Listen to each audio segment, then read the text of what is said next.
Hi, this is Ben Llewellyn, and today I'm talking about the native languages of France. Is France intentionally killing its native languages? What is going on? I'll tell you. Hey, hit that subscribe button.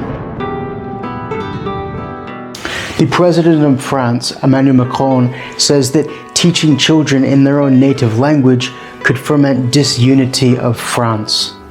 Well, does this look like a united country to you?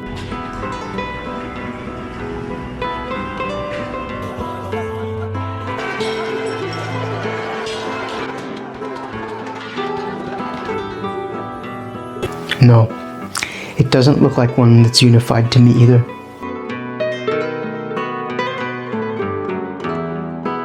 France, once upon a time, was perhaps the most linguistically diverse country in Europe. That was before the French Revolution, and during this pre-revolutionary era, you had parliaments strung across France. Different regions had their own identities. Power was devolved and given to local people. But when the revolution happened, all that changed.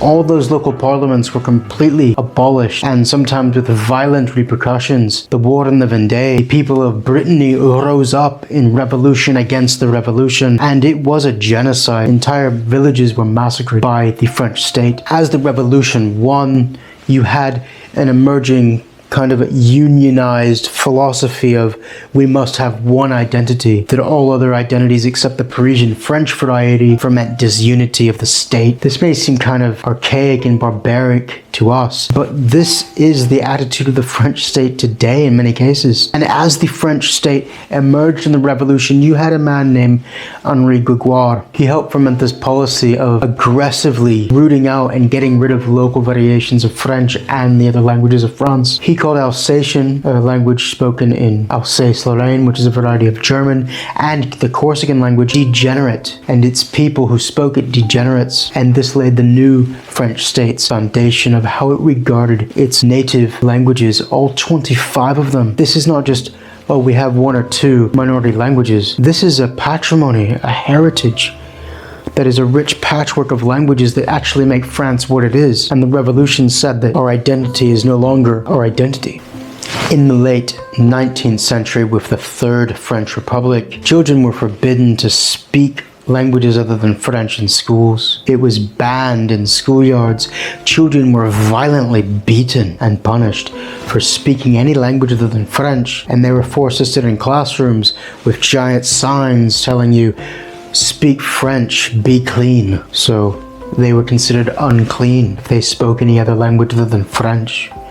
That is psychological abuse.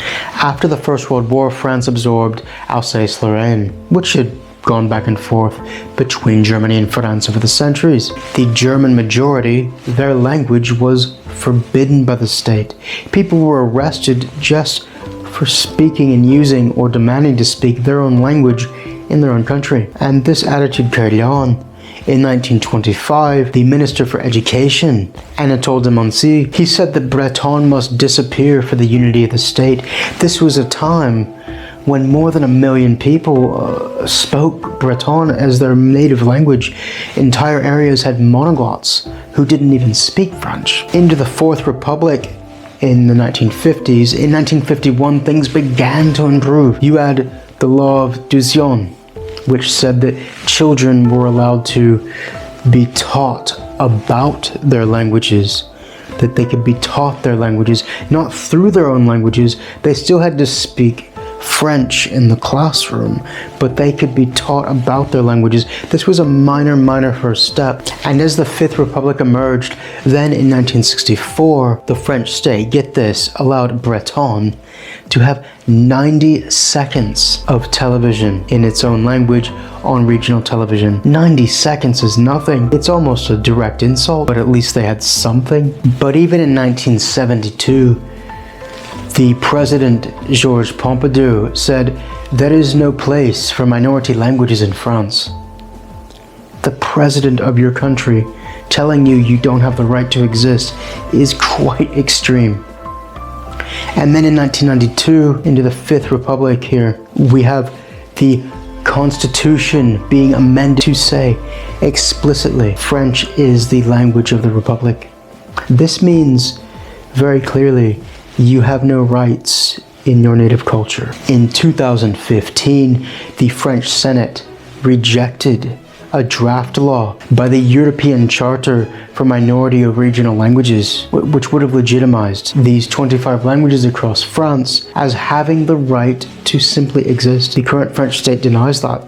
And what I'm getting to you now is about the Molac law in 2021, in which it was put forth to the French Senate that children should have the right to learn through the medium of their own language, through the medium of the language of their ancestors and families, which are native to France. And this was the vote. As you can see, it was clearly a majority for this law, which you would think in a democracy would allow children to be immersed in their own language, in their own country. But the Constitutional Convention above that, supported by the President Emmanuel Macron, vetoed it, meaning children do not have the right to immersion in their own language in their own country. And this is a very dangerous thing. And I would like to ask you, please put in the comments below what you think.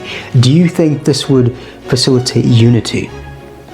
If the state said to you, you don't have the right to learn through the medium of the language of your ancestors in this country, you must learn through the medium of the language of the state, would you have much affection for that state? I want you to look at this map here, the minority languages of France, and a bit of the numbers that we're looking at. The first number in black is the number of speakers presumed, and the number directly underneath is the number of people who kind of know a bit or can speak it occasionally.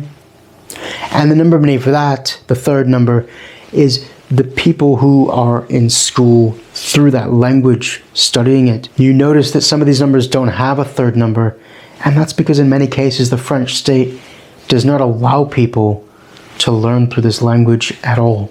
Let's go to Catalan first. Catalan does have the added benefit of having Andorra next door, which is a Catalan-speaking state, and the larger region to the south, the country of Catalonia, which has Barcelona as a major city that is Catalan-speaking, and it has its own media, its own news, its own economy through the medium of Catalan, which helps this enclave, which is called North Catalonia in the south of France. But in 2015, the French state said it was going to take the department, that's the administrative region, of Languedoc-Roussillon, in which the Catalans were in total 33%, 44% in the capital area of Perpignan, and merge it with the department of the Midi-Pyrénées. Do you think this is intentional? Because this is directly harmful to the Catalan language in this region. This is harmful to the Catalan minority because it decreases their ability to form communities where their language can be the majority. And why would France do this if it was not intentionally wanting to kill off this linguistic community? The Basque language, on the other hand, is in a quite different situation. It doesn't have the state behind it that Catalan speakers do with Andorra, but it does have parts in Spain. And by comparing what exists in Spain to what exists in France, we can see how negatively the French state views and treats the Basque language. Centuries ago, you would have had as much as 30 or 40% of the total Basque population on the French side of the border. Today, it's less than 7%. 50,000 people. Almost 93% of the Basque-speaking people live in Spain, in the Basque Autonomous Community or in the province of Navarre. The Basque Autonomous Community is the first of the 5 regions I'd like to show you, and it is completely co-official with Spanish in every way, and in many cases Basque is given promotion in terms of job. Teachers are required to take classes in it, and it's promoted by the state in so many ways that are beneficial to it that we have seen an increase in the number of Basque people. It has gone up from almost dipping into the teens in the number of people who speak it to approaching 30%. In the next region, in the upper part of Navarre, the second region I want to show you, it has co-official status with Spanish, but not for the whole province. And this is interesting because you have part of a province in which not the entire province has its support by the state, but it's next door to one that does. So you get a bit of bleed over, and it's helping the language. It's growing in many ways, but it's not this rapid increase like you see in the Basque Autonomous Community. Further south, you have an intermediary administrative region between the Upper Navarre and Lower Navarre, and this Basque speakers get some rights that they don't get in the south, but they don't have the full rights that they have in north of Navarre or the Basque Autonomous Community. And what it's done is it's created a boundary zone where the language isn't really in retreat, but it's not able to grow. In the south, what we have is a situation where Spanish is the official language. Basque is not co-official with it, but because it's flanked on two sides by areas with Basque being co-official, it does help keep the community from going below water. It keeps it alive and it keeps it contemporary. But you go north into the fifth region, the one that's in France, and there is no official recognition whatsoever. People from the Spanish side can have official documentation in the Basque language if they are Spanish citizens because of European law.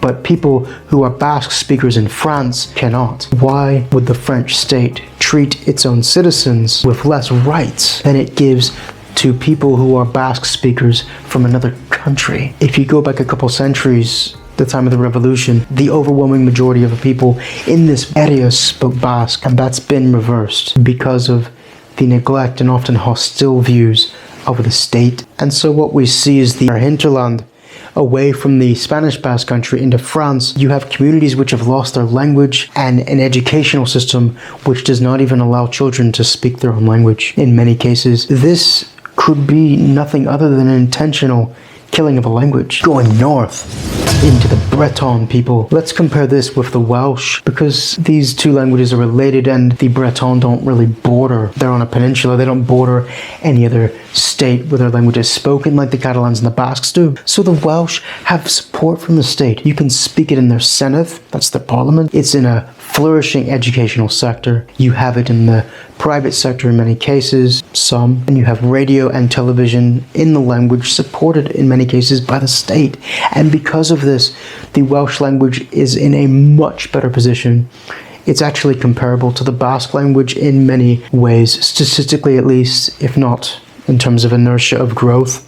But back to Breton. In the 1950s, you still had over 1 million people who spoke Breton. Today, it's just over 200,000, extending maybe to 250,000. But the majority of those are older people. So within a lifetime, it has lost over 80% of its speakers. And whose responsibility is this? Is this the people who speak Breton? Or is it the responsibility of the state who does not even give them the right to property evaluations in Breton, to courts in Breton, to schools in Breton? If you don't have any support from any official authority, and all you see in terms of the status of power being in French, it's going to be very difficult to pass on your language, often impossible in many cases. You have schools like the Douan, which facilitate learning through the language, but with this recent Molac law denied by the Constitutional Convention in France, that could potentially mean that the French state forces schools which operate through the medium of Breton to shut and declare them unlawful, making it a criminal penalty to teach your children through the medium of your own language. What language can survive long term with that? It's possible, but it's difficult. And frankly, why